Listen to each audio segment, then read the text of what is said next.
terang saya mahasiswa non-muslim dan saya Oke. mendapat banyak sekali insight dari beberapa penafsiran dari ayat Al-Quran tadi. Salah satu fenomena yang kita hadapi saat ini sangat sulit untuk menghadirkan dialog-dialog yang menghadirkan orang-orang yang dari latar belakang agama yang berbeda, dan seolah-olah hanya jika kita memiliki latar belakang keagamaan yang sama baru kemudian kita bisa memiliki kesempatan untuk berdialog. Nah, kira-kira mengapa sangat sulit bagi kita di negara kita ini untuk menghadirkan orang-orang dari latar belakang agama yang berbeda untuk hadir dalam suatu forum dialog yang sama. Kemudian bagaimana kita bisa menyikapi fenomena tersebut? Terima kasih. Baik, terima kasih sekali. Tepuk tangan. Ini pertanyaan yang sangat penting dan menarik. Kenapa sekarang antara yang muslim dan non-muslim jadi sulit berdialog? Saya mengapresiasi pertanyaan dari mahasiswa non-muslim tadi. Sebetulnya ketika negara ini berdiri itu ya dialek semua antar umat beragama, sehingga diputuskan yang penting itu berketuhanan. Maka yang ditolak oleh konstitusi kita adalah ateisme, komunisme. Saya membayangkan misalnya punya anak perempuan, diajak orang yang tidak beragama di tengah hutan misalnya, bunuh ya tidak takut Tuhan, merkosa tidak takut Tuhan, salah etika ya tidak takut Tuhan. Bandingkan kalau diajak yang beragama, pasti masih ada rambu-rambu, ada ini itu. Sehingga memang masalah betul ketika orang tidak berketuhanan itu. Jadi saya ingatkan Mas tadi, siapa tadi namanya? Yang non Irman saya, yang non muslim tadi itu. Siapa? Namanya siapa? Siapa? Kurang jelas. Siapa namanya?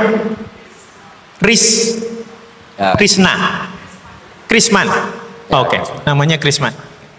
Jadi Mas Krisman ya, kalau dibilang nggak pernah ada dialog dulu ketika negara ini berdiri, itu semua tokoh agama bersepakat.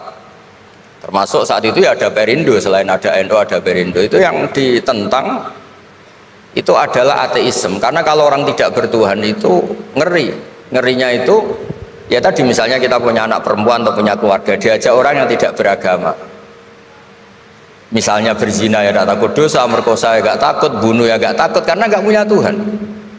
Mungkin takutnya sama polisi ya kalau ketahuan, kalau enggak. Tapi kalau orang bertuhan ini sistem kesalehannya, sistem kebaikannya ini berlipat-lipat.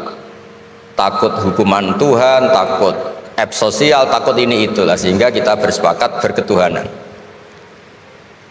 Lalu kedua, ada beberapa kejadian nyata di beberapa negara yang fahamnya itu tidak bertuhan, itu bekas kondom atau bekas apa dipakai lagi, didaur ulang. Bahkan tinja yang bisa dikelola jadi bahan makanan.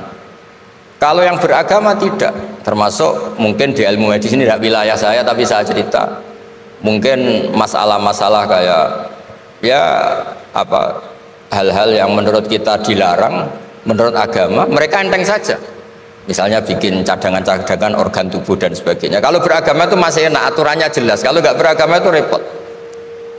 Sehingga saya cerita sedikit lagi-lagi karena kadung dipuji ahli Quran Pak Kures sama saya cerita dulu ketika Rasulullah itu sugeng masih hidup, itu ada kekuatan politik, satu Romawi bertuhan, yang satu Persia tidak bertuhan, tidak berkitab suci.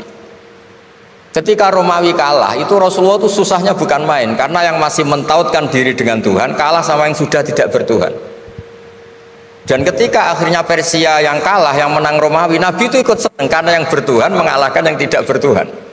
Kenapa penting bertuhan? Karena bertuhan itu setidaknya punya aturan. Melakukan ini dosa, melakukan ini dosa. Empati sama fakir miskin itu ibadah. Semua agama pasti sama di tema-tema seperti itu. Sehingga berketuhanan ini penting sekali, kata Pak Kures tadi, berketuhanan itu luar biasa. Terus kedua, ini penting juga, saya mohonnya, saya pernah juga disowani beberapa tokoh dari Mabes Polri. Saya sering bilang Indonesia, utamanya pejabatnya, harus terima kasih sama seluruh rakyat Indonesia, karena itu aset yang sebenarnya Indonesia ya seluruh rakyat Indonesia. Saya cerita satu cerita, ini hadis sahih di Bukhari, nggak bisa dipertentangkan, ini hadis sahih di Bukhari, di Muslim. Di antara yang diapresiasi Allah itu adalah potensi jahat kita tidak menjadi, tidak kita wujudkan. Kalau seluruh rakyat Indonesia, tidak usah seluruh, 1/4 kita ini maling semua. Itu negara miskin kok, karena biayai kita di penjara 2 tahun, 3 tahun. Separuh kita mentalnya membunuh, habis Indonesia. 1/4 saja, 1/3 saja, 1/8 saja punya mental killer, itu habis Indonesia. Ketika rakyat kita, ketika tetangga kita, masyarakat kita tidak melakukan kejahatan, itu ketertiban yang sejati. Maka semua bentuk ketidakkriminalan yang dilakukan oleh rakyat Indonesia itu awal dari aset bangsa ini. Coba kalau semua orang mencuri, habis negara untuk biayai di penjara. Semua orang kriminal, berkahnya mereka tidak melakukan, Indonesia baik-baik saja. Sebab itu ketika ada sekian kebaikan, Nabi terakhir ngendikan apa?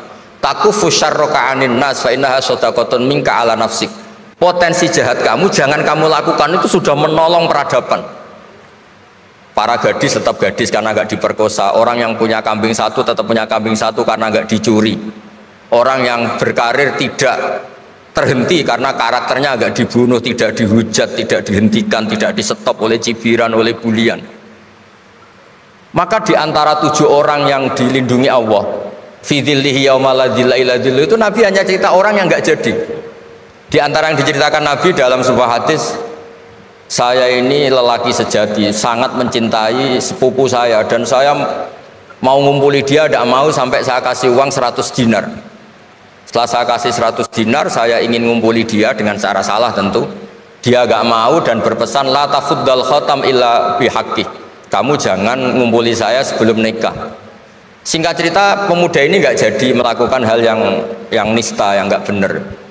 Itu sama Allah dijadikan wali, berkahnya nggak jadi. Jadi kalau potensi kejahatan kita tidak menimpa orang lain, itu sudah luar biasa. Jangan nunggu berjasa kita dapat penghargaan setelah kita jadi kiai besar, jadi dosen UGM, jadi ini itu. Semua masyarakat kita yang menahan potensi kejahatannya itu adalah aset sejati Indonesia.